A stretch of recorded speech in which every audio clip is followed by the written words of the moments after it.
Hi everyone and welcome back to my channel. Today I'm here with a new video. Today I'm doing a knit and chat. So a few of you have sent me some questions over on YouTube but also over on Instagram.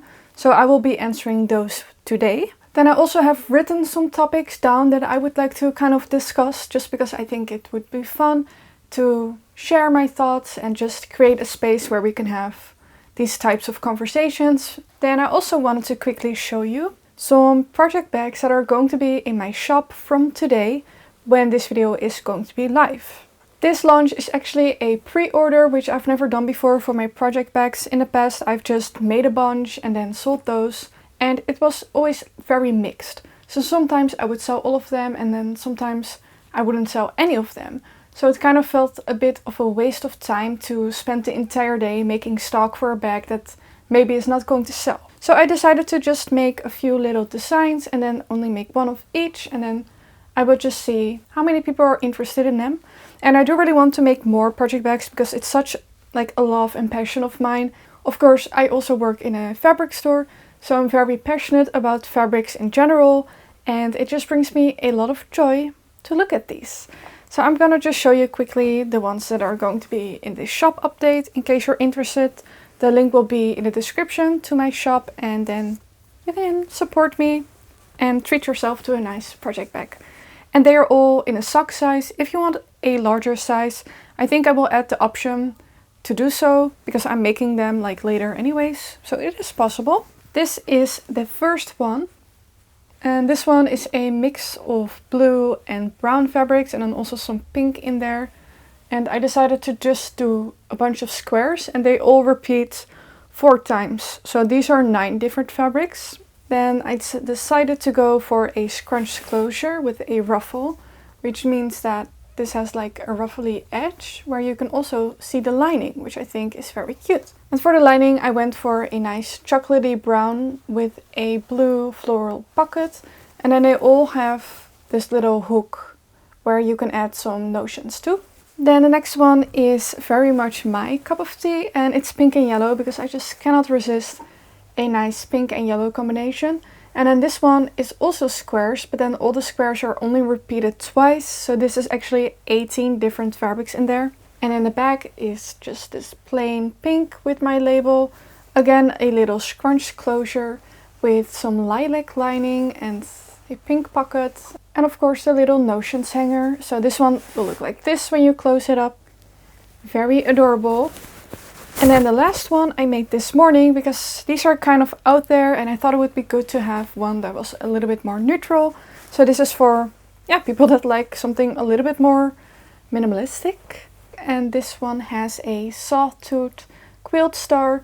And then this also has a different type of closure where it has this little contrasting fabric with the little tassels through there. Then a regular white lining with a blue pocket. And then the back is just nice and plain, and I really like the label on this actually. It's a nice color combination, I think. And I made this one, like the main fabric is linen, which I think is absolutely beautiful with this. And I think I'm definitely going to repeat this type of project bag with the linen because I just think it's a gorgeous end result. This one is also from the shop that I work at, so it's easy for me to get. And then these two, the main fabric is a sand washed cotton, so it's a little bit more of a sturdy cotton. And then they are all quilted with batting inside, so they actually stand up like on their own. Like there's nothing inside here, they stand up by themselves basically. So I've only done 3 designs and I think I'm going to do another launch in 2 weeks. And I think I want to do that as my schedule from now on, like every 2 weeks do a couple of them. But we'll see how it goes. Of course, if there's absolutely no interest in them, then maybe I won't do it as much. But we'll just have to see. For this video, I'm going to be knitting on my cardigan number 8 by My Favorite Things Knitwear. Because I'm currently on the ribbing, so I don't really have to pay a lot of attention to it. So that was all that I wanted to show you before starting the Q&A portion of this video. And yeah, we better get started with the questions, which is, what is your opinion on gift knits? I think this is a question where there are a lot of mixed opinions, kind of maybe a little bit controversial. And I did think quite a bit about this question. On one side, I think gift knitting is a very beautiful thing, very special, because of course as a knitter you probably know that making something takes an incredible amount of time. And I think that's very special, like stitch by stitch. There's so much love and effort that went into creating a certain item or accessory or whatever it is that you're making for someone. And I think personally, if I were to receive something that someone knitted for me, even though I may not like knit myself, I would appreciate it so much just thinking that somebody made that for me and spent all that time to make something that they thought that I would appreciate. But here comes the more controversial side of that question. A lot of people actually use the term like knitworthy, which I think kind of has a negative meaning, like someone is not knitworthy. That kind of sounds a little bit mean, but it is difficult.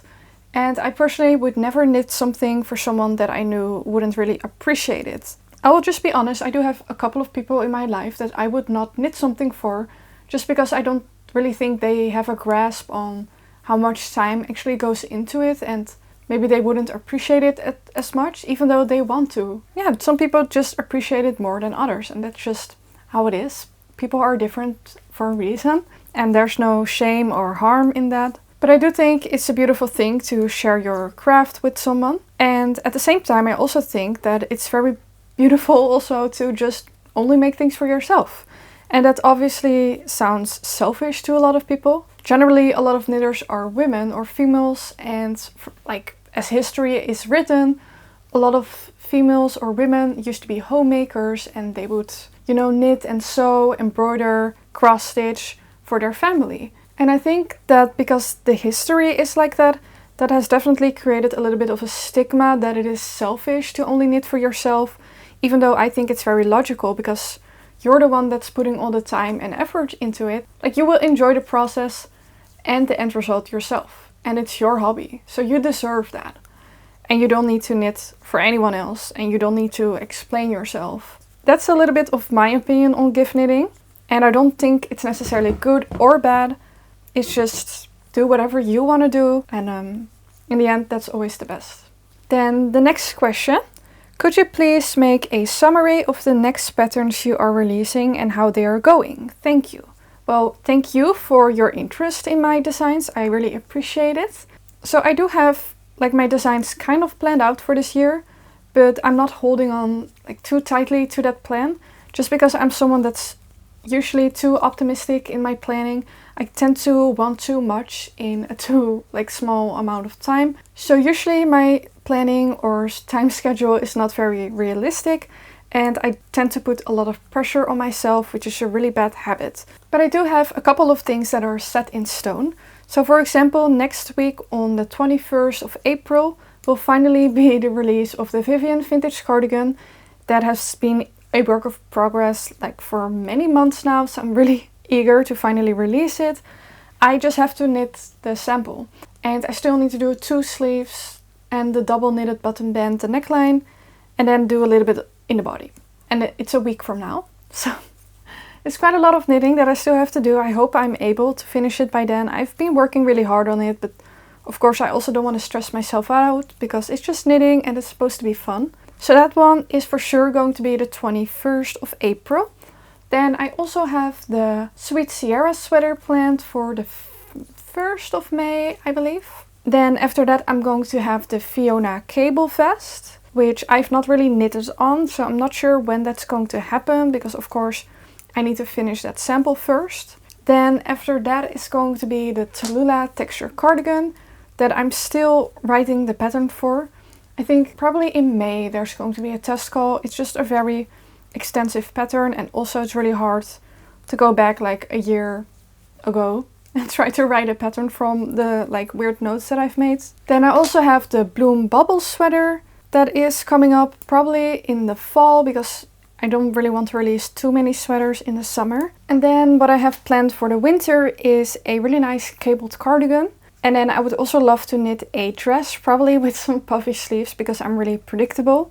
I think those are all the winter designs that I've planned. This is already quite a few patterns that I still need to make. And I currently also have an idea for a new design in mind. I really want to knit some type of vest. I already have the other vest planned, but I don't know. There's something else that I really want to knit. I really want to knit something that is very good for leftovers. And the next question is also about that topic, and it's how do you come up with your design choices? Which I think is a really fun question, but it's a little bit difficult to answer also. And I think a regular design process would be like the idea pops in your head and then you will make a drawing and then do gauge swatches to see like how a certain lace pattern is in a certain yarn. I think that's like a regular design process. Mine looks a little bit different. Yeah, I will have of course an idea in my head, but oftentimes it's just a very vague idea. I don't know how to describe it other than that. It's just that I have a vague idea of how I want something to be. And then actually as I'm knitting it, I will frog again and again and again. So I don't really swatch, I just frog something when I see it's not working out the way that I want it to. And then because my design idea is so vague in my head, as is this description, it's also that like things are not set in stone as I'm designing it. So for example, for the Sweet Sierra sweater, I didn't know that I was going to do a ruffle at the cuff. I just went with it because that's what I felt like as I was knitting on it. That's kind of how I mostly come up with my designs, is just by seeing what I feel like as I'm knitting it. But I do get a lot of inspiration from Pinterest and then also by going to vintage stores. I'm a big lover of vintage knitting patterns, although I don't really knit with them very often. And of course in vintage stores there's a lot of vintage knitwear to be found. It's usually very classic and I really like the silhouettes because they usually have a satin sleeve or something puffy and very like cutesy details, which I really like a picot edge or just things like that, or seed stitch. Those things I feel are very vintage like, and I really appreciate those details, so I try to implement them in my designs. And then Pinterest, I more so gather inspiration from actual clothing, so not necessarily knitwear. Of course, sometimes I come across knitwear that I like and then I will pin it and then I will take inspiration from that, but just like elements of it. And then generally I like elements of multiple things and then I will kind of combine them. And then I also love, like I said, looking at clothing, because sometimes clothing has a more interesting silhouette that I think is very inspiring for knitwear. Like how can you make that same silhouette but then with knitting it? So the construction is very different. Knitting a puff sleeve is completely different than sewing a puff sleeve. And I think that's really fun and challenging, and it also really suits my personal style and aesthetic that I want to portray with my like knitting patterns, which I think is also really important to have. And then actually Gabriella from the Merryweather knitting podcast, I think she spoke about this in her most recent knitting podcast, and she was talking about Tati Luxac. But she has a very distinct style with her knitting patterns. You can recognize a knitting pattern without knowing that it's from her. Like you can recognize her style very clearly. And I think that's very important to have a distinct style. If it's a basic stockinette sweater, it could be from anyone, I think. Then maybe if you make it your own with like certain elements or details, then you can make it yours. And I think that's also very important and something that I try to do within all of my designs. So that also like influences my design process and design choices. I know that was a very long answer, but I hope that it explained a little bit of how I go about designing something. Then someone else asked, how did you learn to write knitting patterns? And I think I've also gotten that question before, so now it's a good time to talk about it. I didn't really have a moment where I suddenly learned how to write knitting patterns. I didn't take a course or anything like that. I kind of just started. And most of the things that I know, I've learned by doing, which I think is really nice. Maybe it's not suited for everyone. I don't think there's necessarily a way to knit knitting patterns or to learn how to do it. I mostly just knit a lot from other people, their patterns, and then I kind of saw like the abbreviations that they would use and the type of writing. I think the only thing that really is different for me is that I have a lot of experience with grading patterns or sizing already, because I used to have a business with making clothing, and then I also currently still make sewing patterns, which of course involves a lot of grading and knowledge about sizing and the body in general. And that also really helps me with making my knitting patterns. But there are also a lot of sources online out there to help you. So I always use online sizing charts that are out there available for free. I will link those below, and they are really helpful if you want to create a knitting pattern. And then I would also of course just recommend having a tag editor, because if it's your first time, it's really good to have someone just go over it, and yeah, you can learn a lot from it. So I would recommend it, and it would also make your pattern just higher quality. The next question is, what is your opinion on drops? Which yarn is their best? My opinion on drops is that it's really nice and really affordable. I don't think I really have a bad thing to say about drops. Of course, not all of their yarns are created equal. And I of course also am aware that they are not the most sustainable or ethical company. It just, there's no way, because it's so affordable. There's always going to be something that is not as good. Also because they are not the most transparent company. That also says a lot about a company. Like if you're not clear if a company is sustainable or ethical and they don't really say it on their website, then they're probably not. Because if a company is, they will clearly tell you that they are, because it's a really big selling point. Like for example, Knitting for Olive or yeah, other brands. But Drops doesn't really say anything about it. And that's obviously a red flag. I still purchase yarn from them just because I really have a small budget. So honestly, when I want to knit a sweater, there just aren't a lot of alternatives out there for what I can afford. And that's just the sad truth. And I think a lot of people can relate to that, and there's no shame in that. It's just how it is. So which yarn do I think is the best? It really depends what you are going for. I think the yarn that I would recommend the most, which can be used for so many different things, is Drops Flora. This is the Drops Flora. It's 65% wool, 35% alpaca, 50 grams for 210 meters, and it looks like this. And this is just such a versatile yarn. There's like not something that I can think of that I wouldn't use this for. I just think, yeah, you can use it for anything. And I actually prefer this over a fingering weight merino because I find that it's just a little bit softer and it doesn't pill as much. So for example, right now I'm wearing the Celeste sweater by Petite in the Drops Daisy yarn, which is new. And the Drops Daisy is a non-superwash merino yarn. It's very beautiful, it's very soft. It's a pleasure to knit with, but it pills like crazy, which I really expected due to the softness, but it's not fun. So I will show you a little bit of the wear and tear on this sweater.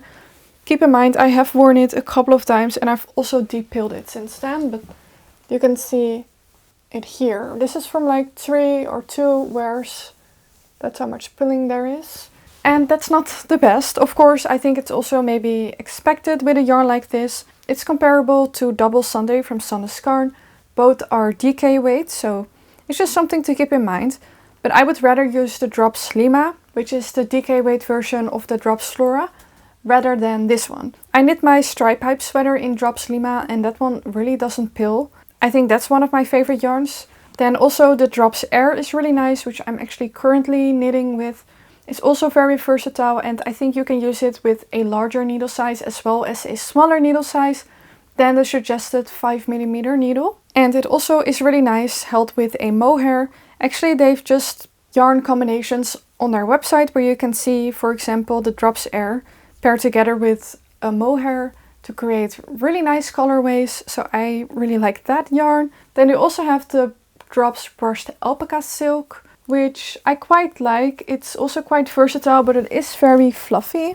And I do think it's a really nice alternative to mohair. It just has a little bit less yardage. Basically, the only yarns that I don't like or that I wouldn't use are the superwash merino yarns. Then the Drops Alaska, because I thought it was not very soft and it's just too sturdy and thick. Same goes for the Drops Big Merino, I believe it's called. I also don't really like that one. And I also don't love their mohair yarns, but that's also because I'm not a big mohair lover in general. And then I think their mohair yarn is probably like the lowest quality that you could get. So it's the most itchy in my opinion, so I try to stay away from it. Oh, and then what I also like from them is all of their cotton yarns, like the 100% cotton yarns. So basically all of the Drops yarns are really nice and I use them a lot. But if I had to choose a favorite, then it would be Drops Flora and Drops North, so both are a fingering weight yarn. I just think it's very versatile because you can hold them double or with a mohair.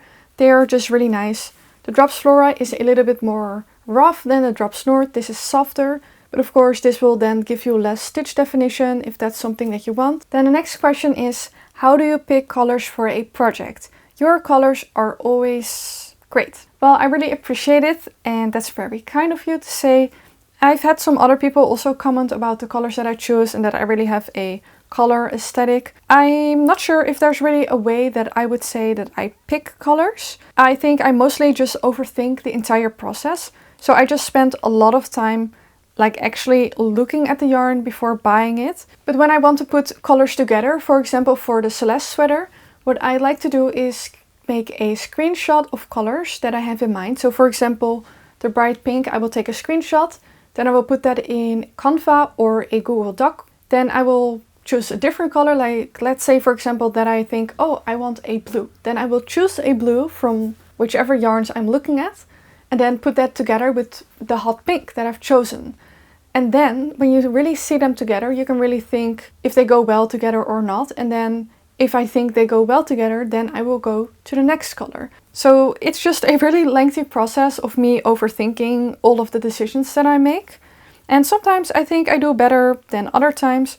I think it also really helps that I really have a set color choice. So I'm just really drawn to certain colors. And there are a lot of colors that I don't like, so that also makes it easier. And then the last question that I'm going to answer is if I have any tips on how to take good photos of knitwear. I've also thought about what to answer for this question because I thought, well, I'm not very good at it, but I do feel honored that someone is asking me that question. And I think I would start with a plain background. Usually I just take my photos in front of a sheet of fabric, which I think is really nice. It just creates a very fluid and basic background. It's just a cream fabric and that's it. And then I do have a camera which really improves the quality. And then I also use some filters. And I think those are my tips basically. I just would avoid making pictures with a really busy background. I think flat lace of knitwear is really nice also, but it's definitely more hit and miss. I think putting the garment on or holding it in front of you generally makes a much nicer and easier photo. A flat lay is more difficult. I've also not really been able, I think, to really create a nice flat lay of knitting. I think the only ones that are really cute is when they have a lot of little things around it. So let's say someone has made fall socks, then they have like leaves around it and nuts and all of that thing. And I think that will really make it very pretty. But that's a lot of effort. The most easy is just, yeah, like I said, put a fabric like in front of a wall or anything. I just put it in front of my wardrobe, like nothing special. Stand my camera on a tripod and just click with the self timer and that's it. And then if you want to have some nice filters, I would recommend going on Etsy. That's where I got mine. And they are really affordable there, like €5. And then you can adjust them a little bit to your liking, and then you can also kind of choose an aesthetic. My pictures are kind of warm tone and colorful, which I really like, but you could also go completely the opposite, like more cool toned or very like moody and dark. And then the last question that I wanted to answer, how I started knitting. So I think I started knitting around 2018, which is a few years ago. And I kind of started knitting because I just really wanted to knit very badly. It was around the time that I wanted to go to fashion school, AMFI, which is Amsterdam Fashion Institute in Amsterdam. And they had actually a knitting room there with knitting machines. And I remember one of the first times that I was in there, I thought it was absolutely like the most wonderful thing that I had seen ever. And I don't think I was able to knit at the time, but I was just very convinced and very motivated to learn it. So I started knitting, in 2018, but I wasn't very good at it. But then I started getting better during COVID because of course we just had a lot of time and I just learned by watching YouTube videos. So the first garment that I actually ever made was the Hubble bubble cardigan, and I don't know the designer, but I will put it on the screen.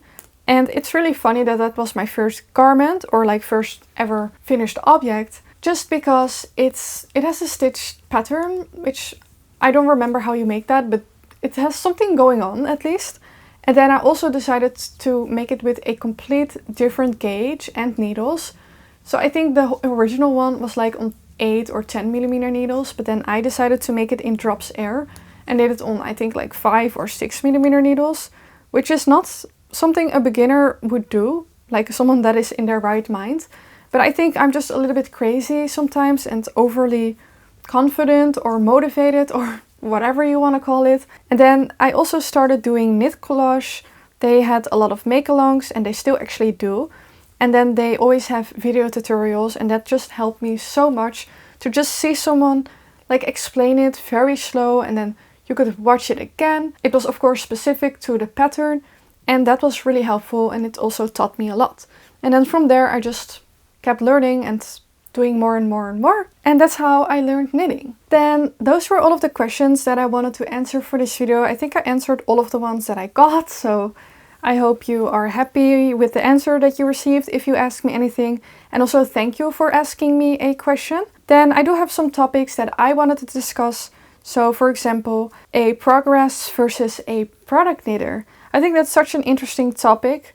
I think I'm more of a process knitter, and I think this definitely changes the way that you knit, and it also really changes your style. So for example, the sweater that I'm wearing, if I saw this in store, I don't think I would be gravitated towards it, but I just loved the process of knitting it, and now I do really love the end result. And I think knitting has really shifted my style in that sense. And I would love to know which one you are. So if you are more of a process knitter or a product knitter. I do also love, of course, the end result of having like a finished object and being able to wear it. I think that's a lot of fun. But I do have also a little bit of a tricky situation because I love knitting so much, but I also don't want to have 50 sweaters in my wardrobe. And that is, I think, also something that makes me more of a process knitter rather than a product knitter, because I don't want to have 50 sweaters, but I do want to knit 50 sweaters, if that makes sense. So yeah, that's a little bit of an issue. And that's also why I definitely don't mind parting with knitwear. I've actually parted with my cardigan number 6 that I knitted last year. I just sold it on Vinted. I think for like 30 euros. So of course, that's like not a lot of money. It doesn't even cover the yarn, I think. But I do think it's really nice to be able to make someone else happy with a hand knit garment. And I'm going to have plenty, and I already have plenty. And then the other thing that I think is a really interesting topic is making friends, and especially making friends when you're older. I think it's so difficult. I had kind of a little bit of a weird childhood. I didn't have a like normal home situation, I would say. And then, I don't think I've shared this on YouTube, but then my mom died when I was like 12 years old. So my whole childhood was a little bit rocky, and then after my mom died, I went and moved with family. So first I lived with my grandma for a while, and then I moved in with another aunt of mine. And then I went to move in with my aunt and uncle, which are also my guardians, like officially. And they are expats, so they lived in Dubai at the time. So I also lived in Dubai for a year. So I had to make new friends all over again, and yeah, it was difficult.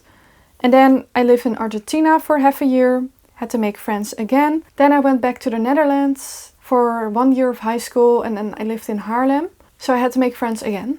And then I went to another school in Amsterdam, and I had to make friends again. Yeah, I did finish my high school there, so that was nice. At least I had the same friend group there for a while, but we just kind of grew apart, which still makes me sad sometimes. Like, I kind of ended that friendship because I felt it wasn't going anywhere. And not because they weren't nice or that we didn't have a connection.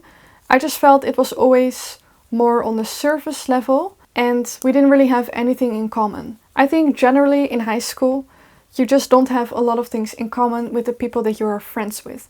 I think that's more so something that happens during your studies, because you're both going to a school for like X thing and you both like that certain thing. Already have like one step ahead in the friends game. And yeah, the friends that I had from high school, they were really nice, but it was just never, I don't know. I just kind of missed the connection and like the deeper conversations and the passion about the same things. And then during Amphi, so my fashion degree, I also had friends, of course, which was really nice, but then we had COVID. And that massively changed my studies, so I didn't really have a typical study experience. Yeah, I don't know. It was just always a little bit difficult. And I think I'm also a little bit tired of making friends right now. I just want to have people that I really connect with and that really, they love the same things that I do, and we just can bond over that, but then also have a connection in a deeper level. Like I said, I'm someone that had a little bit of a troubled childhood, and not everybody can relate to that or understand that. And it's not that you need to be troubled or have a past or like traumatic experience, because of course that's not a good thing to have. But if you have someone that can relate to that, that also makes your friendship or your bond stronger. And I haven't found my people yet. I think it's a really interesting thing to think about or to talk about, because making friends as an adult it's just really difficult because you don't really go out anymore. Like I don't go to the bar or to a club. I just work and that's it. So then how are you supposed to make friends? But if you have any tips on making friends, then it is appreciated. I know there are like knitting groups that you can go to, but then I'm honestly a little bit worried that everybody's gonna be much older than I am, which is not necessarily what I'm looking for. Like no shame in that, but I think I need friends that are closer to my own age. So that's just a little thing that I've been thinking about.